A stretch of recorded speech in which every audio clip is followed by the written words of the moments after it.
Hello and welcome to this Oda episode of the Eternal Law.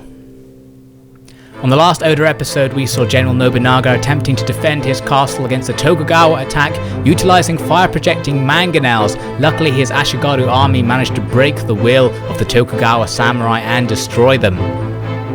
Then the Amako forces pressed into Wakasa, engaging in a large battle with the forces led by Takayama Muneyori. He set up an impenetrable line on a hilltop and managed to completely rout the Amako army and destroy them as they fled.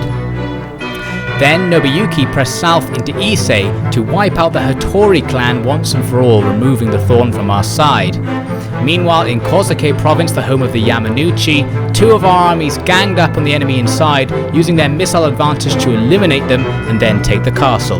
Now let's continue.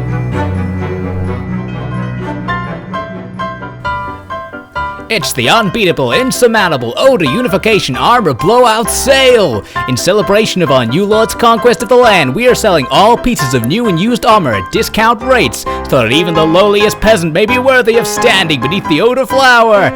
You won't find these prices anywhere else in the world! Only the economic prosperity of life in the Oda domain allows such fabulous produce to be yours at such a reasonable price. Buy today!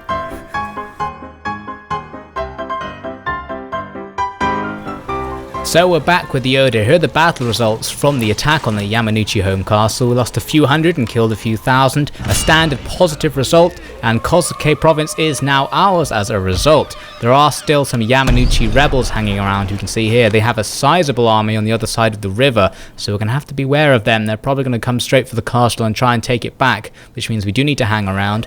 We've also discovered some Uesugi forces hanging around to the west there, but nothing to worry about for now.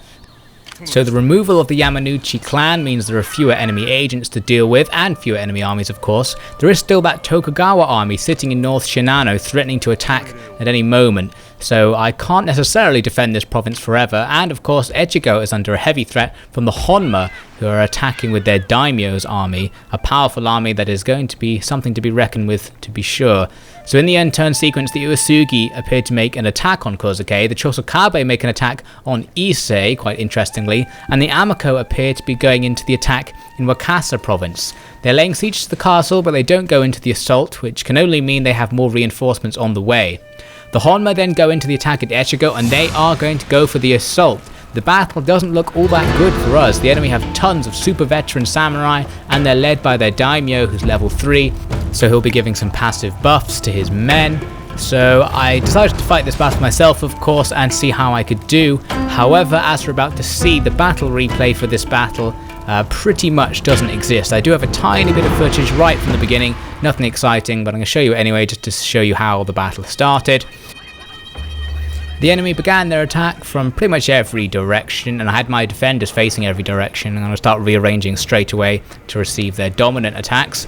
They're coming from the north with these bow samurai, and these proved to be pretty much the units around which the whole battle revolved, because I couldn't do anything to stop those bow samurai. I didn't have enough ranged units to counter them, so those bow samurai for the whole battle were pretty much free to engage my men, which meant my defense on the north side was severely compromised. The south side was better because I had my spearmen backed up by Matchlock Ashigaru, who would be well able to defend against the enemy's attack. Here again, Matchlock Ashigaru defending against enemy katana samurai charges. So on the north side I was basically playing a game, trying to spread my men out and avoid arrow fire, but this is the point in the replay where it freezes. I tried filming it again and it freezes again at this point, so I think the rest of the replay has just disappeared. So we're now going to fast forward to the result. I lost quite a lot of men, 1,500 troops lost to kill only 2,000. A very costly defense. You can see I lost tons of regiments. Most of the melee units were killed as sacrifices to allow my ranged units to kill enemies. So the castle is safe, but at an extremely heavy price. The Yamanouchi rebels curiously attack the Uesugi army and lose half their men in the process, which is quite useful for me. With their bows. These warrior monks are best used to pick off high-value enemies. So I've recruited some bow warrior monks for the first time, basically an elite archer regiment. That's up in Echigo actually, so they'll be replacing some of the lost men in Echigo just now. So here's that Chosokabe landing force sitting in Ise province. It looks like they finally changed their tactic of constantly landing in Owari and going for Mino. I didn't know where they were going to go this time, but I wasn't going to wait to find out, because I had enough forces to basically go and attack them where they stand right now. The castle at Ise was happy enough for me to just move all my forces out. And then I'm going to combine that army led by Nobuyuki with a garrison force sitting in Owari to come in as reinforcements. That should give me quite an advantage over this Chosokabe army. It looks like this Chosokabe stack isn't even at full size, it has fewer than 20 regiments. So I'm going into the attack with auto-resolve. Looks like we have a fair advantage, and we're going to wipe out this Chosokabe army with relative ease. 500 men lost for 1,600 or so killed. An excellent result. Yet another Chosokabe army comes into the meat grinder of Oda's defences and disappears. Will they ever stop? Well, we just don't know. So now the question was what to do with the men left over from the battle. Basically, Nobuyuki has several choices. He can go to any of the raging battlefronts because he's sort of in the middle of the Oda domain now. So he could go up here and help Muneyuri, who has this situation with all these Amako armies sitting around. I decided that Muneyuri basically is going to have to just attack those armies because surely reinforcements are on the way. So if I attempt to wait to reinforce myself, the enemy will just probably bring in another stack. So I'm going to pull in the whole garrison from Mino, which is the only reinforcements I can get there in this turn. So I have as many forces in the area as I can. I was considering sending Nobuyuki up there. He can't reach there this turn, but he can perhaps reach there next turn to bolster the defences. But I don't think he's really going to be needed because I have quite a lot of faith in Muneyuri to just hold that area with the forces he already has. So I put Nobuyuki in a sort of central position so I could decide later what to do with him based on the results of this battle. And now I'm sending Muneyuri into the attack. We have a tiny advantage, I think, on the balance bar by the looks of things, just about anyway. It's another giant battle with the Amako forces. It seems like Muneyuri is engaging in these quite frequently nowadays. So let's see what I can do about these enemy forces. They have a nice balanced army. Muneyuri has an extremely elite and well-balanced army, and he's being backed up by a whole bunch of Ashigaru, who aren't going to be all that useful, but under Muneyuri's leadership, hopefully they can pull something off. He rises at dawn and practices with the katana on foot and on horse, along with his cadre of personal samurai. Then, after eating, he personally inspects his camp, reviewing the readiness of his regiments with their captains, listening to their concerns and needs, and issuing orders to rectify all issues of internal politics as soon as they arise. This caring yet decisive nature has earned him the unending loyalty of his men, who speak of him as the god of war. His battle results agree with this title.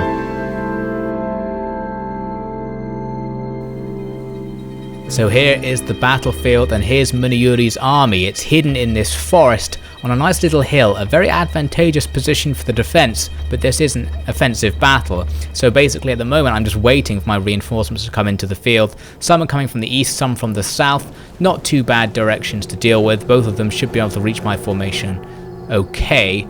The enemy army is sitting in the middle of the map. They too have tons of reinforcements coming in over here on the northwest side. A big group coming in from the northwest with a whole bunch of cavalry and a bunch of mixed samurai. They also have a tiny little group coming in from the north. I think it's just a bunch of lone sword Ashigaru. I don't know why they came in from a different angle. You can see they're lagging up quite a lot as they move because the number of troops on the field now is far exceeding what my computer is agreeing with. Anyway, the beginning of this battle basically was me looking at the enemy and trying to work out if they were going to attack me or whether they're going to wait for their reinforcements to arrive. At first it looked like they were moving backwards towards their reinforcements, so I thought perhaps they were going to go and link up with their men before they did anything.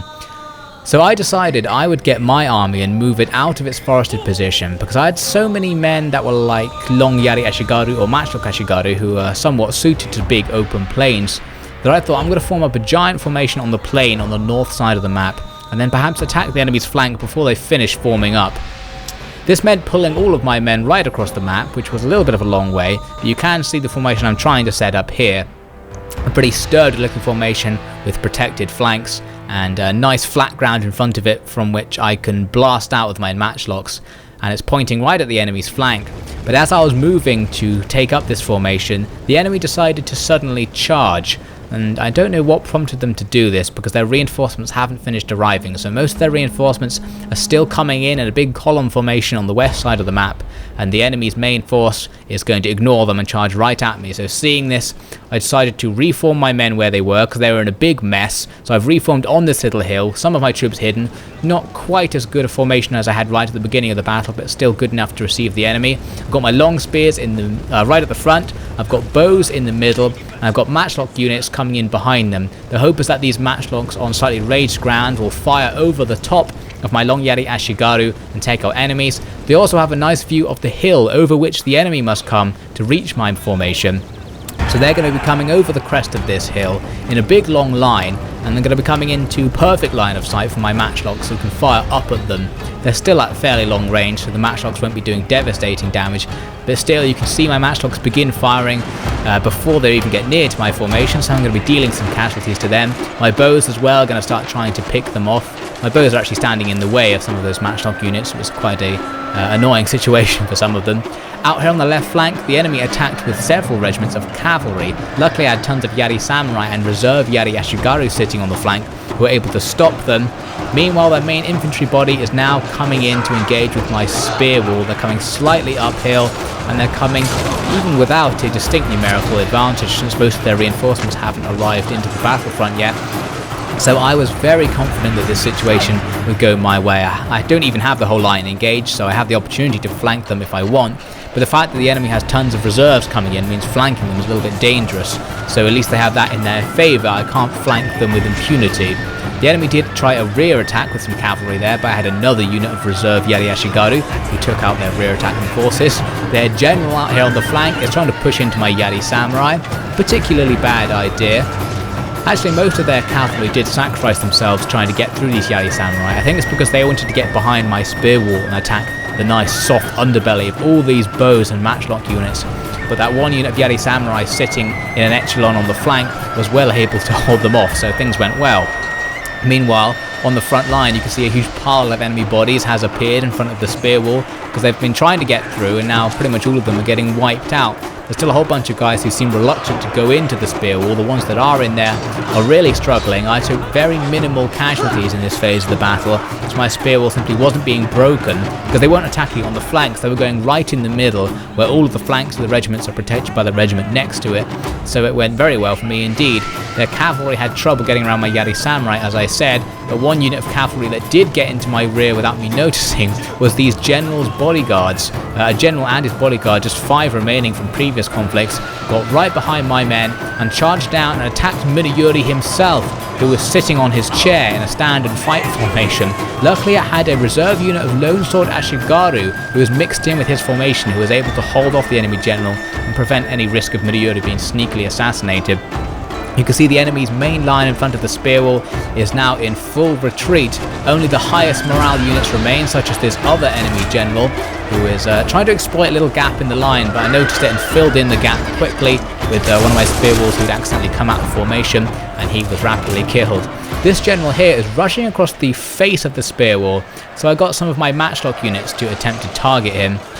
Matchlocks can target cavalry units that are blocked by allied infantry, even on flat ground. So on this slightly raised ground, lots of my men are going to be able to take shots at those enemy cavalry. You can see them doing so here, and the enemy's general's bodyguard are just exploding in clouds of blood, all getting annihilated by the matchlock fire. The general himself is already dead, and the last of the bodyguards are finished off.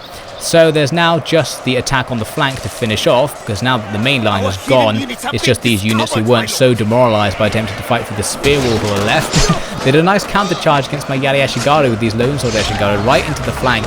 Unfortunately, my massive numerical advantage is going to annihilate them. I should attack them from the rear with some Katana Samurai who've been freed up from the main fight. So now all I had to do was finish off the rest of the enemy. It turned out there was actually a big enemy force just standing at the top of the hill, hidden in the trees. I was trying to take the hill for myself and had walked halfway up it, and then I discovered this force who immediately countercharged, and this was actually a little bit of a dangerous situation because a lot of my units are going to be caught out of formation here, and they have to receive the charge downhill, which means their spear wall actually isn't very useful at all. I couldn't actually kill those enemies. The spear wall appears to lose all effectiveness when fighting uphill.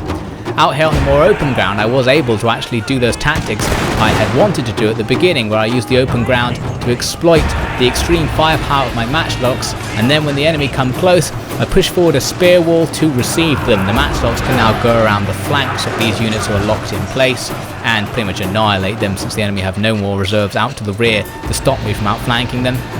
Here again you can see the spear walls are beginning to push into the enemy's reserve units. The enemy are sort of scattered, so in many places I have 3 units to play with and start outflanking the enemy.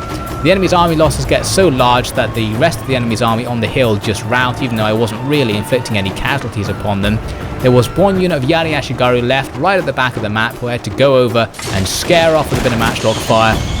And after that, a decisive victory was declared. So that was a very useful battle for Muneyuri's forces. We've pretty much annihilated the Amako forces in the area. Again, it seems they have an infinite supply of these forces to come and get annihilated by Muneyuri. So this means Wakasa Castle is now safe, the siege will be lifted, and if there are no more Amako forces, I could in theory start pressing west, finally, and capture some of their territory for myself. Let's head back to the map and see the situation.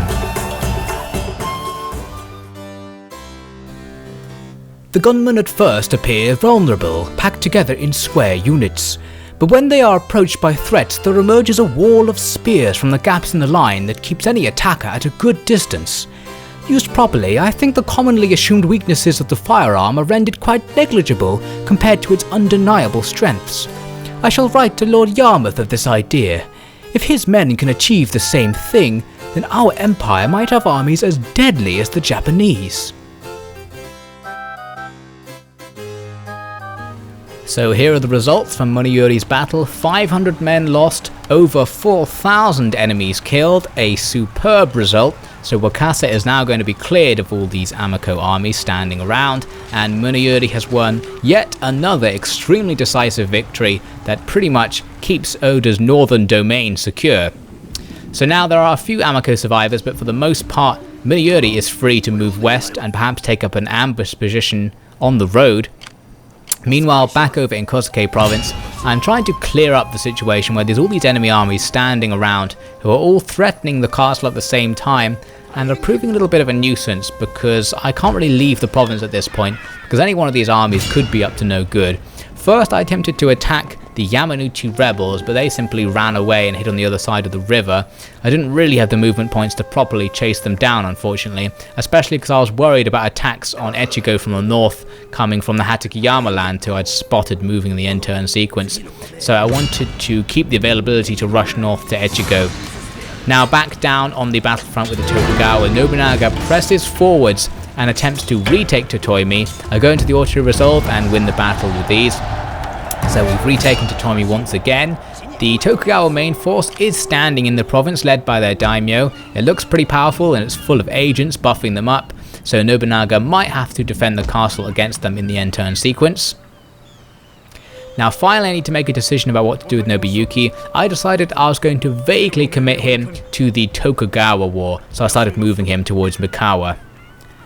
Now the situation with Nobuhide has been that I've been waiting for ages for him to build up forces so that he can get enough men to attack Setsu province without losing a significant amount of his men, meaning that if he is immediately counterattacked he can successfully defend it. I decided that for now I still haven't reached that point, so I'm just going to keep hanging around Kawachi province. The other option to think about, of course, is attacking Kyoto. Kyoto has 2 stacks of enemy troops, so that would be even harder to take, so I'd have to wait even longer. But the prize is much greater, of course, if I can attack it. Plus I can attack it from several directions in theory, and perhaps negate one of their stacks by pushing it away from the castle and then attacking the castle with my remaining men. So all things to think about, but for now I'm not going to attack anywhere. So back over in Kozuke, I've pushed those Yamanouchi rebels to the other side of the river. My remaining forces are going to annihilate the Uesugi army that's standing around, so that's one little group taken care of. They probably weren't really going to do anything, but they could have attacked some of the infrastructure or something, so it's a minor gain to get rid of them. General Toyotomi levels up as a result, so this is extremely good news. Another rising star. He has just about enough movement points to go back to the castle, which is good because the castle has a serious unrest problem, so his men should help quell things there. Now Kiyonori, as I said, could rush north to Echigo. He could go south on a crazy attack. He could go west and defend against the Tokugawa, who are still threatening North Shinano with their big army. But in the end I decided he's probably going to have to stand around here, because I thought the Uesugi are probably going to attack, considering they keep sending forces into the area, so I decided to just stand by the castle and see if they do once the end turn sequence comes. I can still get to Echigo in only 1 turn's worth of movement if I need to, using Toyotomi's army, because he has a large bonus to campaign movement because of his commissions. So hopefully the Tokugawa won't do anything too harsh at North Shinano, and that decision will be okay. Moving into the end turn sequence, the Tokugawa's main force down into Toimi avoids the castle. It appears to be going towards Mikawa. Interesting. The Uesugi don't attack Kozuke. In fact, they retreat from Kozuke. They did the opposite of what I expected. The Hatakeyama cheekily land forces down in Mikawa, and they're advancing forces into Echigo from the northeast. The Honma land forces in Echigo and then attack my ports. So it seems that Echigo is being converged upon by 3 stacks of enemy troops. So indeed, perhaps I will need to move Kiyonori or General Toyotomi up there to try and defend it and hope that Kozuke is okay, since the enemy seem to be falling back from that particular province. Quite interesting. So now I can just hack through this bad news and take stock of the situation. I have completed a mission for mastering, I think, one of the spear arts, which gives you some free Yari Ashigaru Inowari, a great prize. Anyway, so we need to take care of all these landing forces first and foremost. There's the art that mastered spear expertise. So here's the Honma one.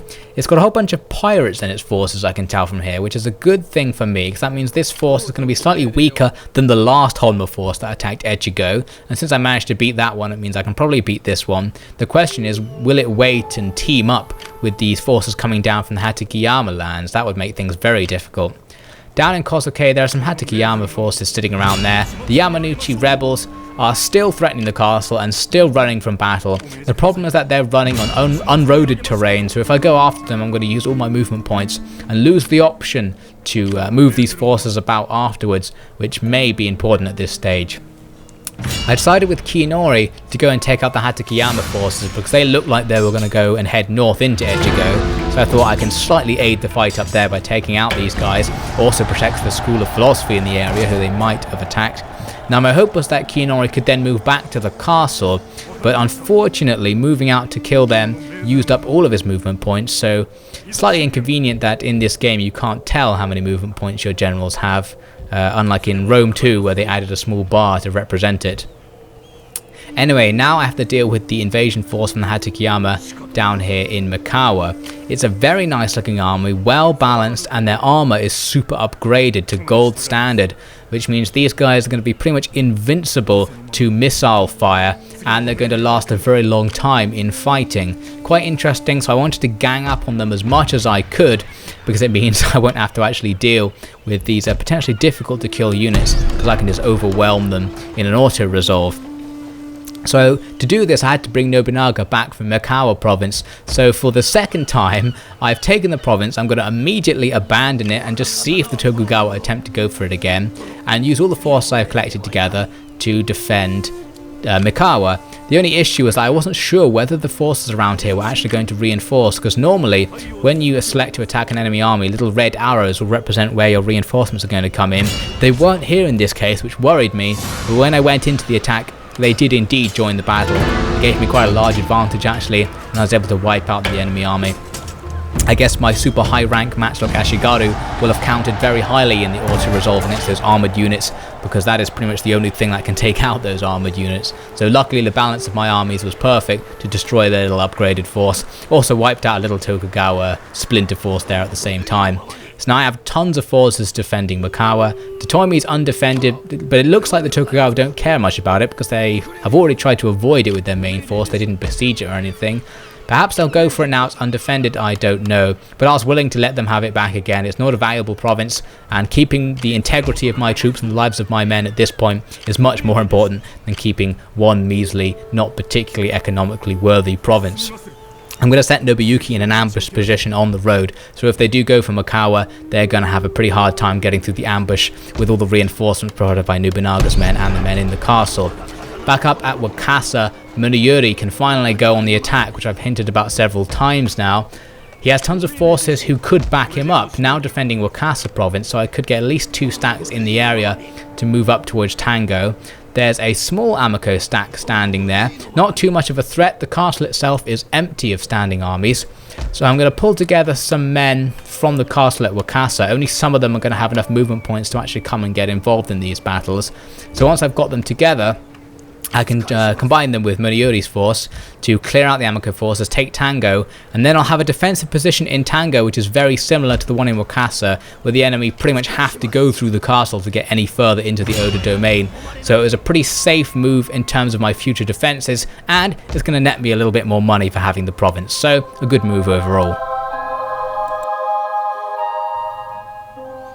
It's been a long time since we received any orders from Father, other than to attack enemy positions. Luckily it seems he trusts us enough not to get angry when we don't do it. He may be an irritable old dog, but he knows his strategy well enough. I suspect my peers among the enemy forces do not share this blessing. They appear to be forced into the attack when the odds tower against them like Fuji against a fist. It is this small difference in just a single man that lets the Oda nation flourish in this dark time. So after a lot of messing about, I finally worked out which regiments in the Wakasa garrison actually had enough movement points to come and join in the battle here in Tango. I'm going to send them to besiege the castle. At first it looks like a bad situation, but Muriori can simply move up to reinforce them. It probably would have been better to have Muriori lay siege and then have these guys be the reinforcement group. I wanted to make sure they could get to the battle by actually having them initiate it. Anyway, we still have a giant advantage on the balance bar, so I can auto-resolve my way to victory, losing, 700 men, killing over 2,000. Not too bad, the sort of result that you would have got for fighting the battle in the field anyway. Muriori leveled up, excellent news. He's becoming even more veteran, and the guy who led the assault can be promoted. I think he also is the same Ashigaru commander who defended Wakasa several times, because a single Ashigaru commander has to win several battles before they are allowed to be promoted. So we've got a new general in the Tango area, which will be useful, because now we have to branch off if we want to go and take out the Hatano to the south and still defend Tango at the same time, so it's good to have two separate armies to deal with here. So Muriori can get in position to help out defending the castle, and for now we can bide our time and go into the end turn sequence. There's plenty of invasions that could happen, so let's see which ones do. First, the Tokugawa. They move their forces into Makawa and then they disappear. Interesting, I'm not 100% sure what happened there. The Chosokabe looked like they were going to invade Ki for a second there, but then they stopped. I'm not sure what they're doing. The Yamako are bribing some of Muriori's support troops, so they're going to go over to the Yamako side, very inconvenient. The Hatakeyama are moving forces down into Echigo. Those two armies we saw earlier getting closer. They're suffering winter attrition, which is good news, and they're still quite far away. They've got at least one turn before that attack actually happens. The Ashikaga Shogun are demoralizing Nobuhide's army at Kawachi. The Honma army, who landed, decide to go right into the attack. Luckily, they don't wait for the Hatakeyama to reinforce, so now we have a moderately easy battle, in that it's easier than the last time we defended against the Honma in Echigo anyway. They have lots of pirate forces who'll be easier to break than traditional samurai, but they do have tons of bow samurai, and that's the most important thing. Those bow samurai, if they wanted to, could decimate my sacrificial defense plan. We'll see what I can do about it in the next Oda episode.